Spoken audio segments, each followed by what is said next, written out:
Hey everyone, I'm Janine Malone. And I'm Kristen Janine. You're listening to It's Just a Phase.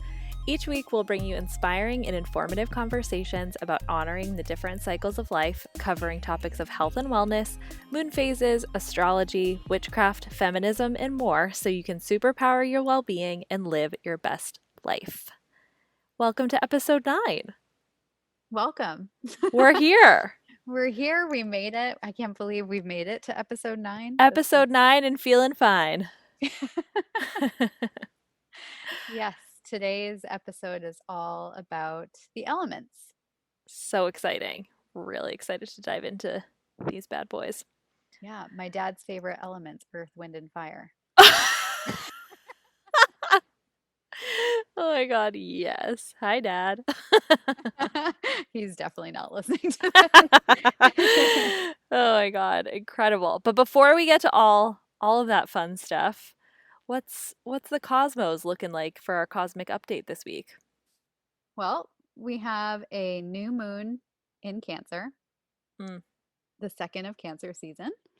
So grab your tissues, find your favorite spot on the couch, and get ready to cry. Just let it out. Let it rip. There's definitely a lot of water energy. So the way I look at it is when there's like all of this water energy just like flowing, it feels like a what's the word I'm looking for? The things on the street where they put the fire hose. Oh, a fire hydrant? Fire. Where they put the hose. Why couldn't I think of that word? I don't know, but I love it. All right. But with all this water energy coming at you out of a fire hydrant, it's I look at it as a call to just, let it flow. Let the river of life like do its thing instead of resisting it, because you know how you feel when you like resist a current? It's very difficult and you're just going to drown. So Totally. so it's good to just let things flow. And especially if you're feeling stuck for any reason, right now is a great time to recognize, what is moving around you and what is flowing, and follow those paths. So, as we've talked about, new moons are a time of reflection and rest. So just think about where that river, where that flow is trying to take you. Yeah, totally. I think that like thinking about what truths that your emotions have for you is really important. I think sometimes when feelings come up, whatever they are, we like are so focused on getting through or suppressing the feeling that we don't uncover the information that it has, that it's presenting us with. And so focusing on what makes you feel really loved, what makes you feel nurtured and safe, is really important when we're talking about new moons in Cancer, and really setting intentions around coming back to those things. It's really easy to let the tide sweep us away from the information that our feelings bring. And this is just a really brilliant time to reconnect to what's coming up and maybe investigate that a little bit further. Don't be scared. Yes. And just remember, it's just a phase. Sure is. Wink, wink. It's the name of the podcast. So, yes, it's just a phase. It'll eventually move into Leo, which is a fire sign, and then Virgo, which is an earth sign, and so on, which is what we will be talking about today, the cycle of all those signs. But first, we are also moving into Leo season. Welcome, Yes. Leo.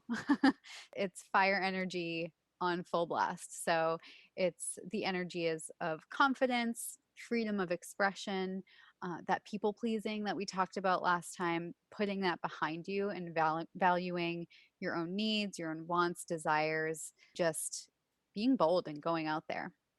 Totally. I personally come from a long line of Leos. There's so many Leos in my family. It's like not even funny. And so, it's a season I feel like of boldness, to step out a little bit, make your voice heard, make your values known. Leo season in an emperor year is like fire energy to the max, like you were just saying. And I don't know, I kind of think of it as like it's a good reminder that a closed mouth doesn't get fed, you know? Or my favorite thing that I say repeatedly to clients all the time is like don't ask, don't get. So this is kind of the time to really like put your intentions out there, put your desires out there, really like stand firm in the things that you want and that you're trying to work towards, and you'll not only boost and build your own confidence but also be like recognized for that. There's something really magnetic about this season. So um do your intuitive emotional reflection around the new moon, so that you can kind of kick this season off really welcoming soft power to temper some of the more like masculine energies that sometimes can come up in Leo season, and that a lot of us can feel maybe a little uncomfortable with. So this actually feels like a really nice balance this week. Like it doesn't swing, the pendulum doesn't swing too far in either direction. And now that it's new moon time, setting those intentions, it's like once you set those intentions, now you know exactly what to say to get what you want. If Right. we're going with all these metaphors and bringing up my dad again, Oh my he God. likes to He better say, listen. he likes to say the squeaky wheel gets the grease. Right, exactly. So like, it's just a good time to like make your intentions known. Like don't just set them, but like scream them. Scream your intentions from Shout your it from the heart. mountaintop. Yeah. Uh, But that brings us to today's topic, which are the elements. So, Kristen, what are the elements? Why are they important? Why do we care about them when we're thinking about cyclical living? because they are all around us. It is everything in the universe. So, earth, water, air, fire. And then there's a fifth one that not everyone focuses on, but we wanted to talk about it too is ether. Yes. So, these are just, as we've talked about in all the other episodes, we talk about different types of energies and how you can embody that energy and use that energy in a practical way. So, these are just different or other types of energies that we can use to understand the world and ourselves and other people. And it helps us put all of those things into context. So, something we can apply to our relationships and businesses and rituals and any other area of your life. So, these elements, like I said, they're what make up the universe, the physical and the non physical. And we can also apply it to the zodiac, as I mentioned a little bit earlier with the fire signs, earth signs. You can see how those energies cycle throughout the year. So, just to start, the very basic way to look at it or to figure out what these energies can be like is just to think about the basic function of each element. So, whether you're looking up a natal chart or looking at upcoming astro weather, like we were saying, new moon in Cancer, what does that mean? Cancer is a water sign. So, looking it up in that way, creating a ritual. So, with the first two, you can kind of predict that type of energy that a person or a certain time will have based on the element of its zodiac sign. Or with rituals, you can be a little bit more in control of the element and how you want things to play out because you're using tools that embody those energies. So we'll get more into detail there, but that's just the basic way to look at it. Yeah, I mean, basically, the elements are building blocks for understanding how to embody the cycles. And, we're all about embodiment here. So, having a firm grasp on the elements really helps us to use the information that we've given you in the last 9 episodes or 8 episodes before this, on different practices and cycles without having to like really study each one individually. It's really fundamental in ritual practices as well and can be helpful even just as a tool for self care. Like if you want to you need a little fire energy in your life. If you've got a basic understanding of what that means, you kind of know um, what practices will help you boost that level? So I'm curious, Kristen, like, how do you, how do elements show up in your practice? I find that being in nature and being around all of the elements feels really good to me, especially, being cooped up inside most of the time, not even in quarantine. I'm just inside all day anyway. But I love being in the sun. I love to go swimming, laying in the grass, feeling a breeze on my skin. So all of those elements are just naturally there. And I think the feeling that it gives me also sort of describes that ether, that fifth element. So it brings it all together. But in terms of my spiritual practice, I do like to harness the powers of these, or harness the energy or the power of these energies. I guess what I'm trying to say is I like to charge my tools in the sun, crystals, cards, whatever I want to, either use the energy of the sun or do some clearing in that way. Also, using full moon water. Sometimes I will use that to water my plants because I think they deserve a little extra love, especially because I'm not very good at taking care of them. And also when I'm making any herbal tinctures, so that's, working with the earth, I also make sure to give back like those spent herbs to the soil, sort of as compost. I also use candles a lot in my practice. So I have, for me in my chart, I have a lot of earth and fire energy. And I feel that that's where I kind of connect the strongest in terms of ritual work for the things that I use. And also, using herbs and candles for specific intentions. That's how I embody, or that's how I use the elements in my practice as well. So I don't know that I necessarily always intentionally include the elements, but they're just naturally part of my practice, I feel. How about you? Yeah, definitely. I think that I'm the same way. Like, I don't do a lot, I don't necessarily think of them front of mind, but I do come back to the energy of the elements a lot, both to recalibrate and rebalance myself in my own self care practice and spiritual practices. And honestly, like, I use them a lot in creating, you know, energy, like recalibrating and helping people work with their businesses, like what kind of phase and energy needs to be brought to certain projects or conversations. Like if I'm feeling really burnt out, like obviously kind of overdoing it on the fire energy, I will lean onto other elemental practices to rebalance. So maybe I'll like, go for a swim, like you were saying, or write things, like start to journal and like get some of those feelings out to kind of counterbalance going too far in one direction. I also really appreciate like the shorthand that thinking about elements gives me. Like, I know if I need to have like a really nurturing or emotional conversation, I try to bring some water energy to that situation. So like I'll make sure I'm super hydrated. I like take a lot of space beforehand. I have like a renewed, like a restorative practice afterwards. I might meditate to like the sounds of waves or something like that, just to help, again, like bring that energy of the element that I need to bring emotionally into my body. Ether, I use a little bit more consistently. I think, I think of it like any practice incorporating intuition, that so it's present there, like whether I'm meditating or brainstorming or reading tarot or, any of that. I feel like ether's kind of ever present.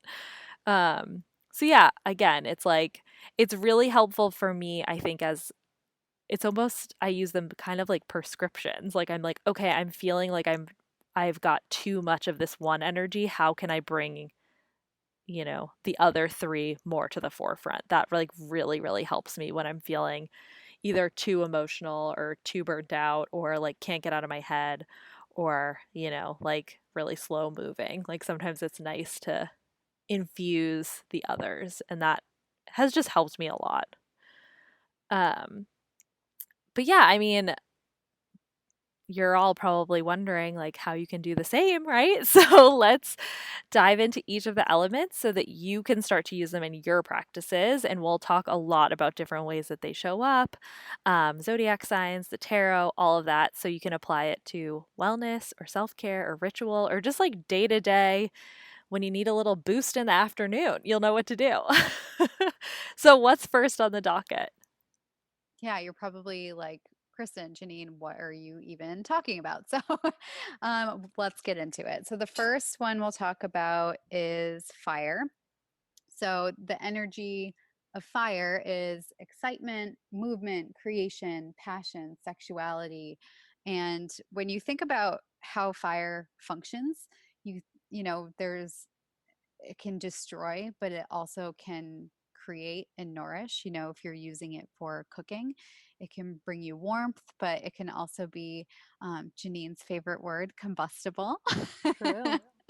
And also, it needs to be contained. So you can have all that excitement and passion, but in some ways or in some contexts, it might need to be contained.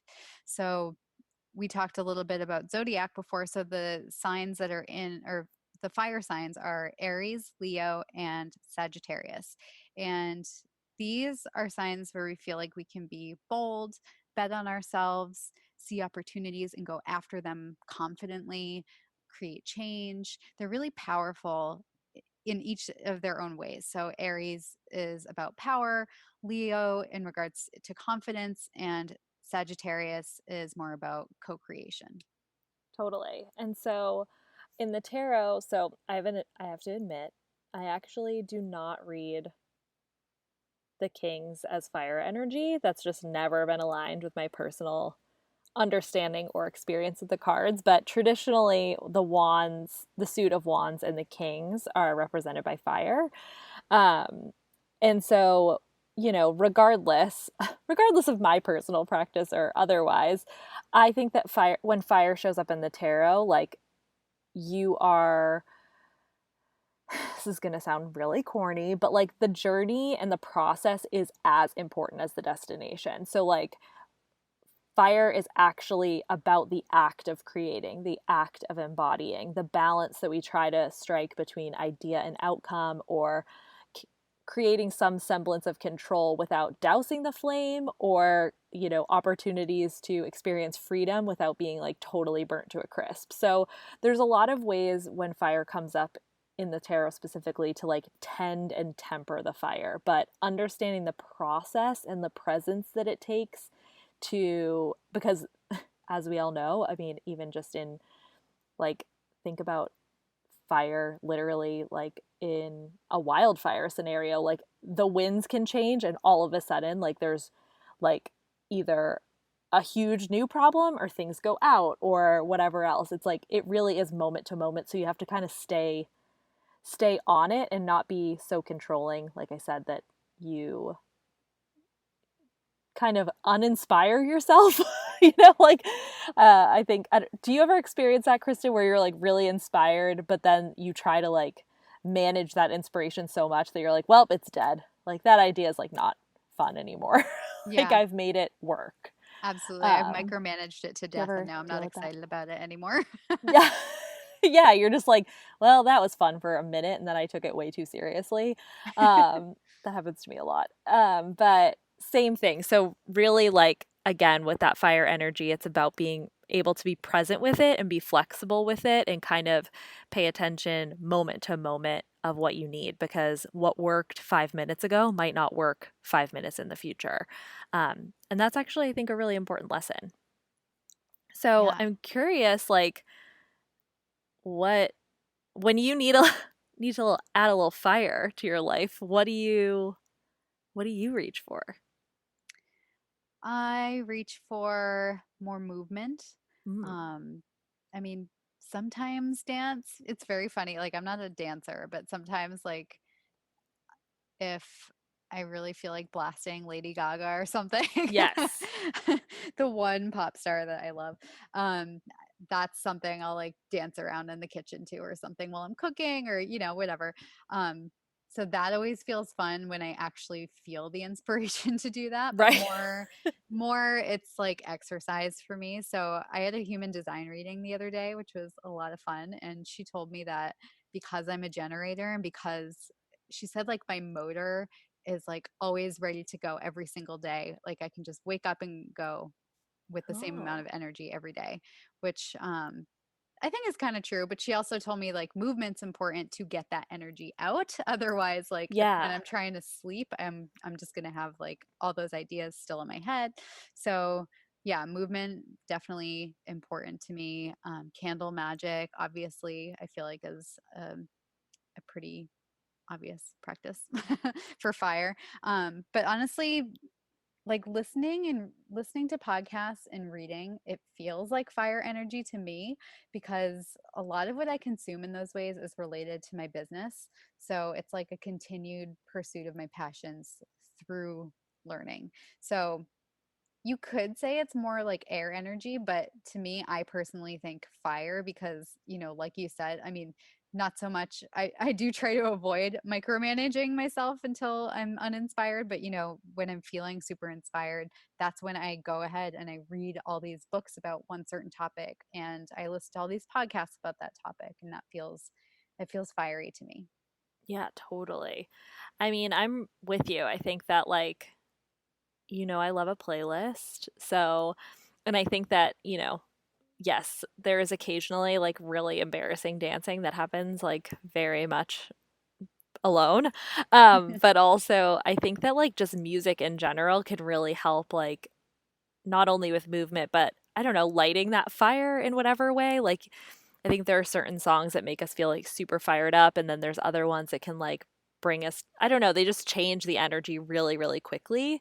Um, and so I think that music in general brings fire energy, obviously working out. And yeah, I do not a lot of candle magic, but when I'm working on um, manifesting something or kind of bridging a gap from where I am and where I want to be, I tend to reach for candles and kind of um, utilize those in a few different ways. So, yeah, I think we're kind of on the same boat. I really love your approach of thinking about like the learning and reading and listening to podcasts as like sometimes fueling that same kind of energy where it like stokes your inspiration. Yeah, and I also, when you mentioned music, sometimes like if I'm exercising and I don't want to be exercising, I also have a playlist, and it's more like, it's so funny because I made it based on the energy that I want to feel while Yeah. I'm running. So it's a lot of like Queens of the Stone Age and Metallica. It's like songs that make me want to like punch people out of my way while I'm running down the street. Yes. Totally. But it's like it gets me amped up and makes me actually want to run. So it's I don't always want to be doing that, but I know I have to. Yeah, and like So, there's nothing worse than like a song coming on and being like, "No, this is not the vibe." oh Like, yeah, totally, totally. So I always put on that playlist, especially when it's getting to like when I'm getting to the point in the run where it's like not over, but I know I have to do the push. Then I'll yeah. put that on. It's like I've got like the song from Lamb of God that I like that's like it's just screaming, and I'm like, yeah, get out of my way. Yeah, Like, come exactly. Isn't it crazy? It just like brings you to a totally different place where like 5 seconds ago you were ready to like give up and then you're like, "You know what? Actually." yeah, we should, if we have the time, maybe we should make like elemental playlists. Oh That'd be yeah. so fun. That I'll would think be about it. that'd be a fun project. Yeah, you guys can let us know in the comments or send us emails like what songs bring up Oh, what energies for yeah. you. Yeah. Once we go through this and you guys all think about the energies and what songs come up for you, maybe we can have like a community playlist. Yeah, I love that. Fun. So, moving on to our next element, we're going to talk about Earth. Earth is our material world, right? It's growing roots, it's about grounding, protection. It really provides a foundation for us and can be really fertile.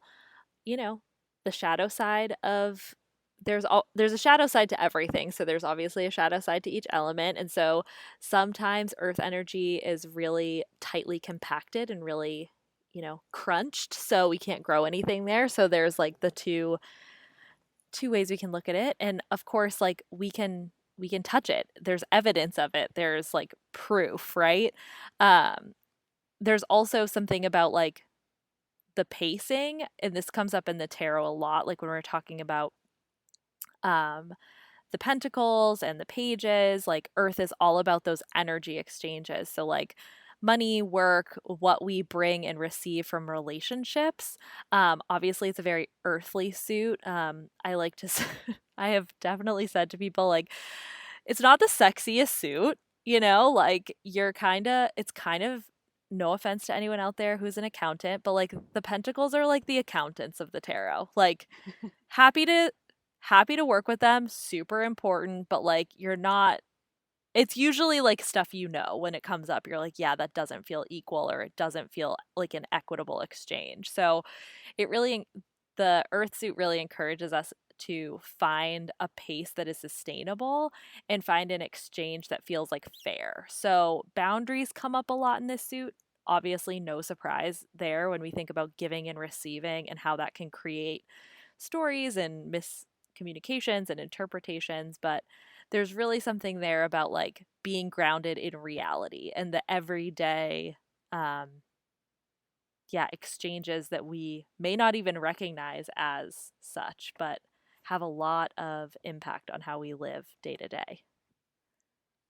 That's so funny. As you were saying that, I I knew that pentacles were of the material world, business and all that, but I realized I get pentacles all the time. And I always think it's just because I'm always in a business mindset throughout the day. Yeah. But I'm thinking because I also have so much earth in my chart, I'm like, huh, maybe that's another thing. Like I'm just connected to it in that way too. It's Yeah, interesting. totally. Yeah. So earth signs, like I said, lots of this in my chart, as we've talked about several times. So Virgo is an earth sign, also Taurus and Capricorn. The energy of this, hardworking, charging ahead, very organized, making a plan, sticking with it. So those are just some more energies that you can use to embody earth. Um, and also, like we said, this is a good sign for grounding. So, Janine, do you have any type of grounding practice? Salt baths are really big for me. Even just like a really shallow salt bath to like stick my feet into is like really important, especially if I have a long day of like meetings and calls. There's a few meditations that I use about like reclaiming energy and clearing your energetic field that help me feel grounded. I think that because I do a lot of work that involves other people's energy, it's a grounding practice for me is anything that's kind of like clearing, so that I can figure out like what is mine and what is not mine. Have you ever done flotation therapy? No, I would honestly love to, but I can't decide if I would be super freaked out.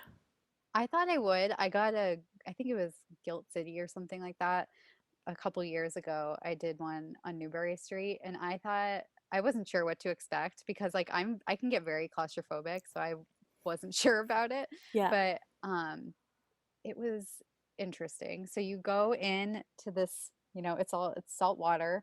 It's a little tiny pool of salt water, and you basically like you can cover your eyes. They have a floating pillow if you want it, but basically you float in Ooh. this water. And like time just stops. So mine was for I think it was a 60-minute one, and I was laying there for a few minutes thinking like, what am I going to do for 60 minutes? Like, you guys, I listen to podcasts on double speed. I'm always multitasking. I can't just sit. Yeah. And so this was an exercise for me in grounding for real.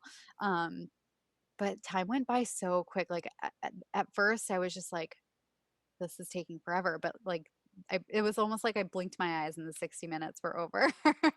um, I thought it was definitely really grounding. I felt so good afterwards. Just like I went throughout my day, like floating. Yeah. Yeah, it was great. So if anyone ever has the chance to try it at least, I thought it was a really good experience. I think that's awesome. I've always been curious, so I'll have to look.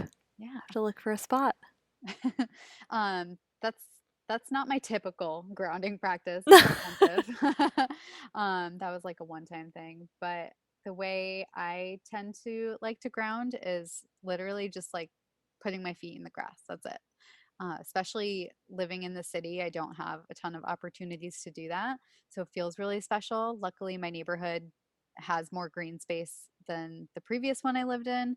Um, but, a few weeks ago, in the middle of having some pandemic related anxiety, Mm. I took a walk down the street to this place where it's like a big open grassy area. It's right next to where the train goes, so it's not super relaxing, but in between trains, it can be really nice. So I just walked over there and I just like dropped and laid in the grass. Must have looked like a crazy person to anyone walking by, but I was just like, this feels good. Yeah, hell yeah. Yeah. Harder to do in the winter though, when, Yeah. not into the cold. But if you like to do that sort of thing, you can also just lay on your yoga mat. And the most important thing is just, feeling the ground beneath you. Um, and just feeling that sensation of it sort of holding you up. Yeah, totally. Yeah, and also mindful eating can be good grounding, especially if you Mm, do it as like a multi-sensory experience. So this is something I do with clients sometimes to get them to be more present and, bring them back to the moment in front of them. Just paying attention to how the food looks, how it tastes, how it smells, any texture, any sounds it makes when you crunch, all these different parts of it that you use all your senses for. It can really bring you back to the present moment. yeah, I love that. I try to practice that every once in a while, and I'm always like blown away at how different it makes the experience of eating something. Yeah. And then you're just like, oh my God, like, what am I normally doing? Yeah, exactly. It's not something you have to do for every meal. Obviously, that would take forever, but it is a nice practice to do every once in a while. Yeah, Especially totally. with kids. If you have kids and you want them to slow down a little bit or get into the practice of being present, that's a good thing to do with them. That's a great idea. Yeah. All right, so moving on, the next element is air. So, Hmm, inspiration, presence, your breath, your mindset, intellect, those are some qualities of air. Also, when we think about the function, so like you can't see air, right? But you can see, like, for instance, wind, you can't see wind, but you can see what it does to other things. So, it blows freely, it affects other things, it cools you down or makes you cold. There's that shadow side. So however you want to look at it, it can be a gentle breeze or it can be destructive. um, Also, it gives us life, our breath, it gives us life. So there's lots of different qualities of it. And depending on how you're looking at it, how you're using it, you can either see the energy of the time we're in or use this energy intentionally for a ritual or something. totally. So in the tarot, when we're talking air, we're usually talking about the suit of swords or the knights. So air really brings up our thoughts, how, our movement forward, like you were saying about the breeze, like how we make progress. Our mindset, even just like brain chemistry and thought patterns. It's a really powerful element in the tarot because it shows us our capacity for evolution in our thinking and also really highlights where we're feeling stunted or stuck. So it's not always the most fun to experience. Um, Fun fact, if anyone is familiar with tarot out there, when I started reading tarot, I literally would pull the 10 of swords like daily. Like I was in Ooh, a real dark place of just like feeling really bad for myself and being pretty over dramatic and like really unable to get out of my head. And so I have a special relationship with the sword suit in general, but specifically 10 of swords, which is like notoriously not a fun card to experience. But I can tell you it leads to a lot of clarity. It just requires kind of investigation of your thought patterns and what's kind of going on for you and your beliefs and things like that, which can be really challenging because, the recognition that our thoughts create our reality or affect our reality so strongly is like a mind blowing one. And then in the zodiac, we're talking about Gemini, Libra, and Aquarius. So when I think of these signs, I really think of like both and, they're really visionary seasons and signs, and they have the ability to hold opposing thoughts or like believe in unseen outcomes. So they're real dreamers, but in a way that's really imaginative and, can create, has the ability. I think these three signs have the ability to create like a more equitable and innovative and, you know, like a new paradigm in the world, which I think is really cool. they're also very communicative. So they find a lot of different ways to express themselves, whether that be like in words or in art or in creation of some kind or, um, sharing ideas. It's really, if you know any people who are particularly like Geminis, they're chatty. They want to talk. They want to talk through a lot of things, which I think is really helpful and a really um, powerful way to process air energy and work with it. So do you have like practices or tools that symbolize air for you that you lean on, Kristen? This podcast, our baby Gemini. um, I know she's a Gemini. Breath work is an obvious one, but it's really, really powerful. And like I said, think about how air or how wind can be a gentle breeze, or it can have the power to make huge waves. So deep breathing, it relaxes your nervous system and it takes you from the fight or flight mode. So that's your sympathetic nervous system. And that deep breathing activates the vagus nerve, which is what sort of turns on your parasympathetic nervous system. So it brings you into the rest and digest mode. So this allows your body to do all of its important jobs because when you're stressed, I could talk about stress all day, but when you're stressed, when you're in that fight or flight mode, your body, its only priority is to stay alive. So, all that other stuff, it does not need to digest. It doesn't need to give you your sex hormones to reproduce because you're not in a safe environment if you're stressed. All the other things sort of are, they're put on the back burner if not shut down. So, deep breathing, I think, is a really, really powerful tool that you can use in any type of practice. So Yeah. even, I mean, just for health or for any ritual or anything like that, I always like to start a ritual with some breathing, and it gets me in that relaxed state because you never want to do anything like that when you're stressed. You don't want that type of energy in there. So yeah, breath work would be my number one. What I about love you? that. I think that honestly, like conversations lead me to a lot of clarity. You talked about your human design earlier, and mine, am a projector, and I have only two. Um, I know very little about human design, so I'm like two filled in areas. So I'm really open, and I don't have any outer authority. So actually, I've been told that like getting my thoughts out that so that I can like so that I can see a mirror of them or like reabsorb them is really helpful. So journaling, I would consider an air practice for me, or like getting my thoughts out of my head and into words is really helpful. And I've sort of had to learn the practice of like identifying, because, I think when you're trying to work through something in talking about it, obviously, usually the people who you're talking to care about you and want to help you solve the problem. But for me, it's literally just about like, it sounds bad, but I'm like, it is literally about hearing the words come out of my mouth and then my own ability to react to them. So I'm like, I've gotten in a pretty good practice of being like, I am not looking for feedback. Like, I just need to talk this through with someone. Like, you don't need to come up with ideas or advice or anything like that. Like, I just literally need to like hear how this idea sounds. So that's been an interesting and weird practice to get into. And I think I've mentioned it before, but I also really love clearing energy with sound. Specifically, I have a little bell when I need a little energetic refresh or when I want to announce that my day is over.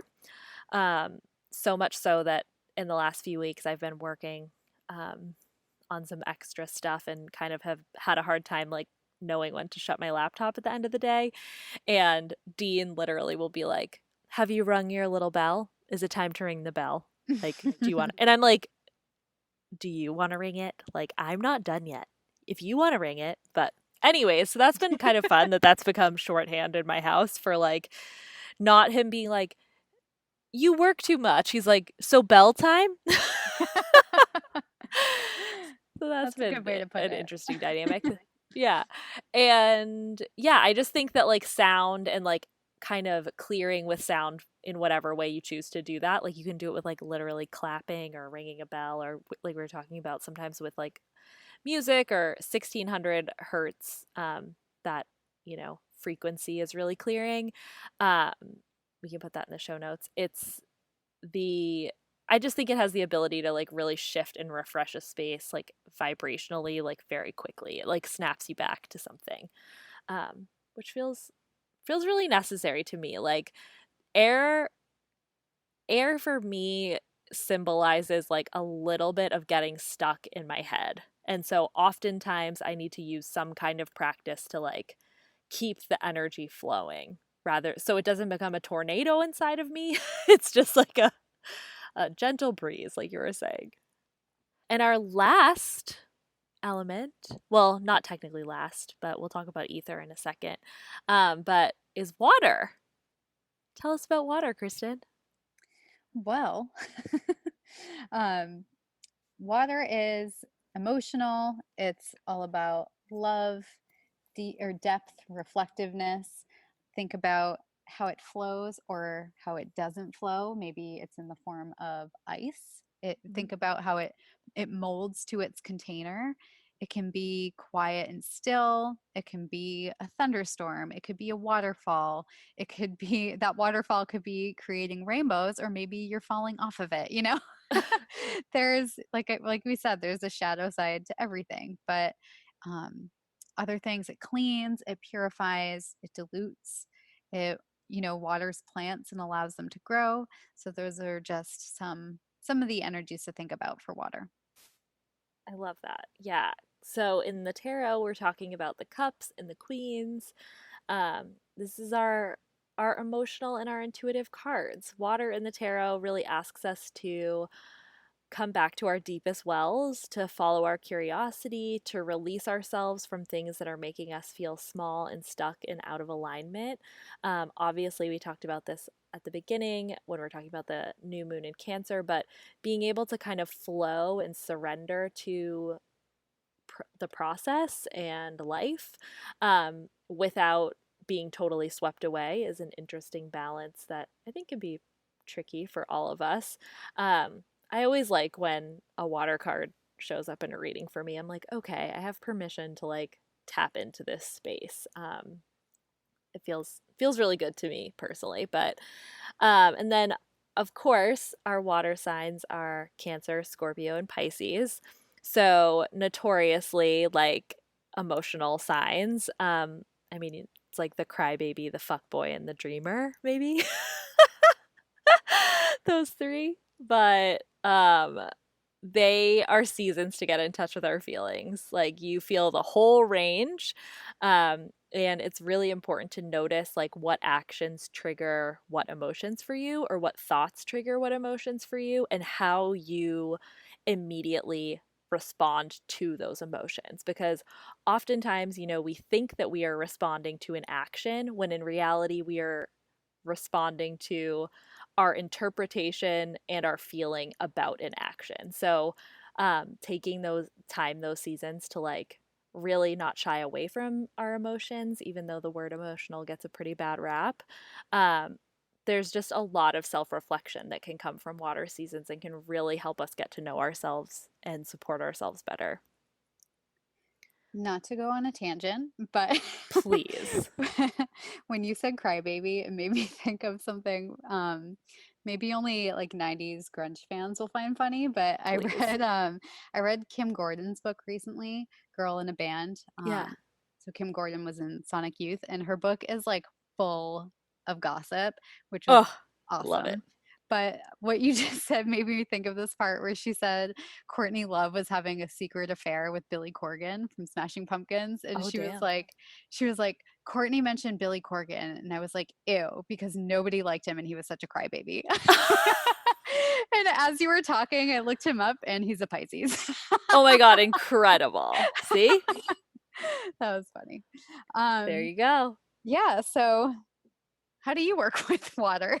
I mean, honestly, like crying. I try to let myself like feel the feelings. I can tell when I have when I've got a good cry coming, like it's been a Yeah. while and I'm like, "Oh shit, I'm going to like have a really dramatic um, cry sometime soon, and that'll probably feel really good. Same thing. There are certain songs that just make me cry, so I will listen to them when I know I just need to cry. Mm. Um, I could probably make a full playlist of songs that make me cry. Sometimes you just need a good cry. Yeah, I just believe that so wholeheartedly. Like, but yeah, I think that crying in general is just good for the soul. And, to me, honestly, anytime I choose to value my own emotional well being over the expectations of another person or society at large, I feel very in touch with water energy. Yes. So there's definitely crying, but it's not all soft and fuzzy. I think there's a lot of self empowerment to water. And I think that, when you think about whatever the future, witches are the future, and like the changes that we're going through and want to see in society, like it's about bringing more water energy to the forefront. So, you know even though I laugh because I'm a Cancer who cries all the time and will like literally die for any Cancer crying meme, I'm also like, I think that just learning in my own process to value my emotional well-being is really empowering there. What about Yeah, and you? if you think of it in terms of the cups, if you're spilling it all out, you're crying, you're letting it all out, that gives more room for you to fill it back up again. Not necessarily with tears, but with more empowerment, like you said. So I think that could definitely be an empowering act. For me, through journaling, self reflection, that kind of stuff, also expressing my love very vocally to Dan. Oh, So I'm not like a very outwardly emotional person. So I feel like I best express myself through words. So I'm much better in writing, so I've been trying to do it more verbally. So I feel like this podcast is like part of it. So I'll like write out notes for what I want to say. Obviously, you know that. But actually like speaking it out loud is harder for me. So mm, that's that's one way that I try to express my emotions.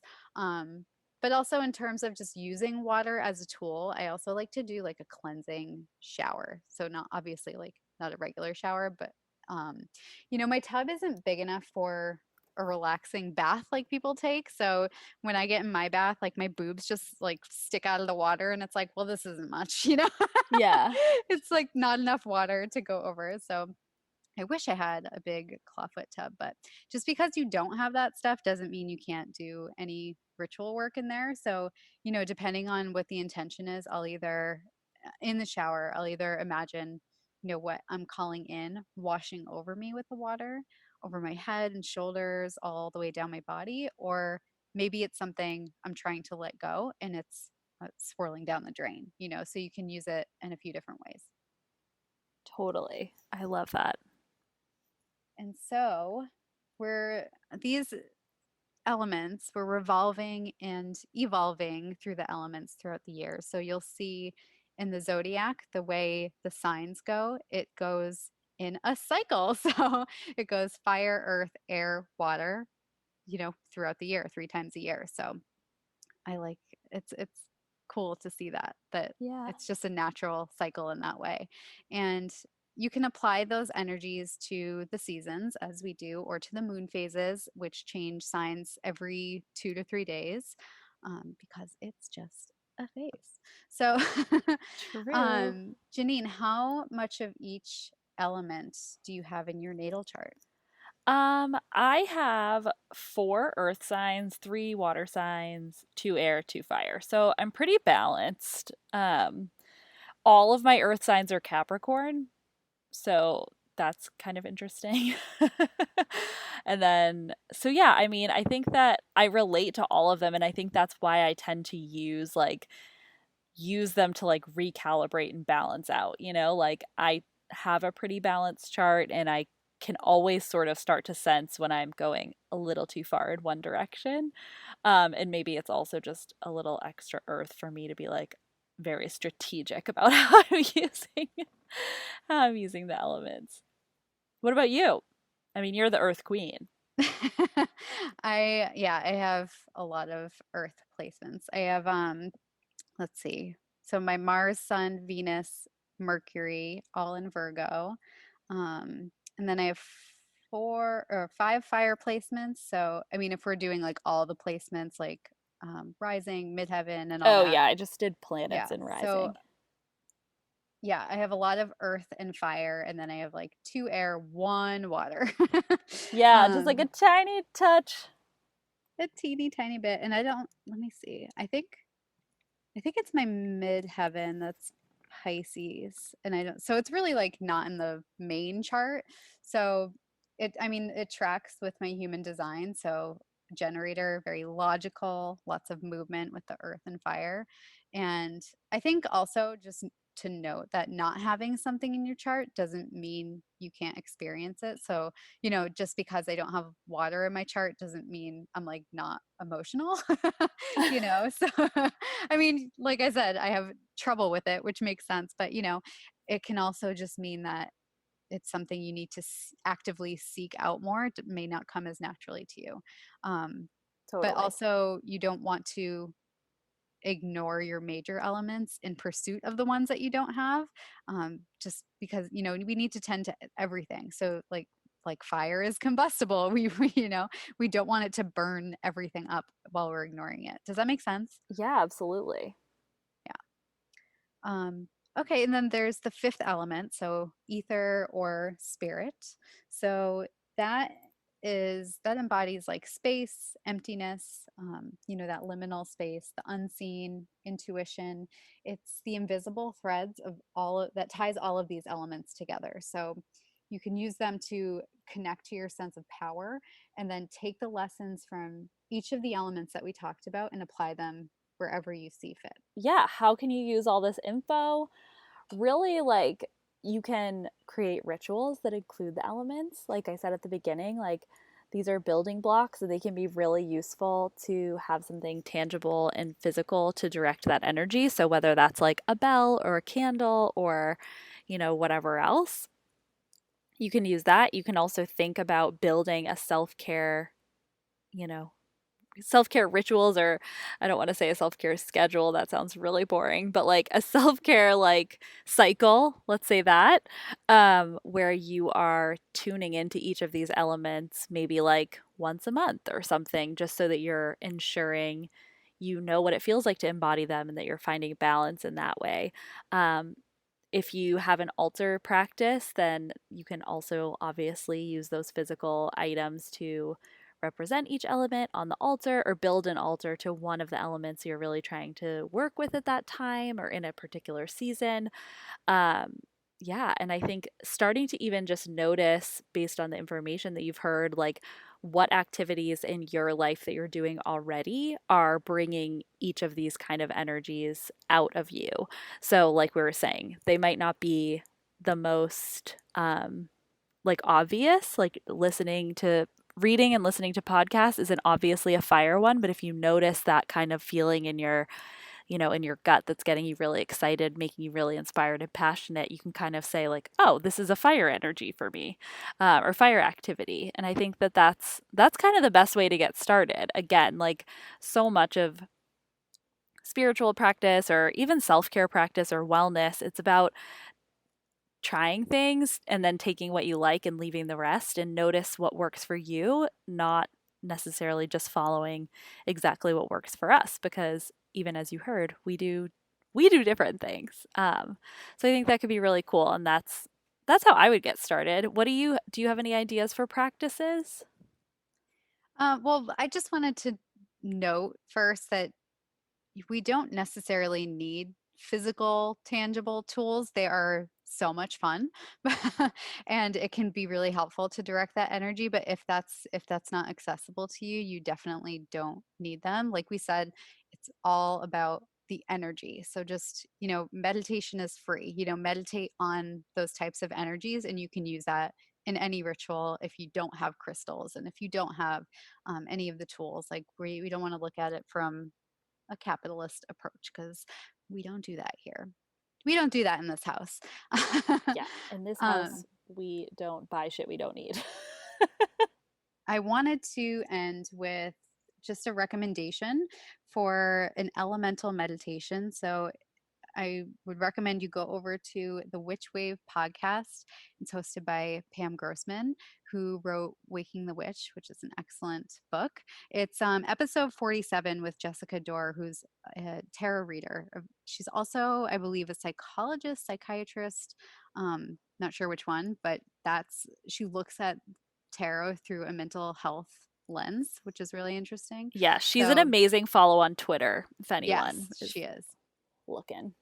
Yeah, and her newsletter is really good too if you get that.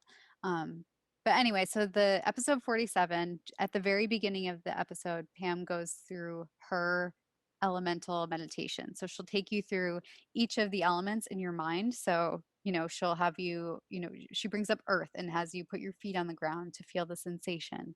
Then with air, you take a deep breath. With water, you take a drink. Fire, she gives a couple different options, but you can feel your body emanating that energy. With spirit, it's all about gratitude. So I highly recommend listening to that if you're looking for just like a simple meditation. And it's only like 2 or 3 minutes long, so it's not that much time out of your day, but I really enjoyed that and thought it might be useful to you. Yeah, absolutely. I love that. It's like a nice way to just tune in and rebalance, you know? Well, I have one additional practice that if people want to use the internet and leave us a kind review, a fiery review, an emotional review, a thoughtful review, a loving review. You decide what element you want to use, but we would love it if you liked what you heard today, that you left us one on iTunes. It helps really inspiring and balanced and elemental people like you find our show. You can also follow us on Instagram at It's Just a Phase Pod and email us at It's Just a Phase Pod at gmail.com. We love to hear from you, and we also want to know all about the songs that light you up in any of the elements talked about today, because maybe we should make a community podcast or playlist. That would be fun. Either way, we love you. We'll see you next week. Let's get elemental. Bye.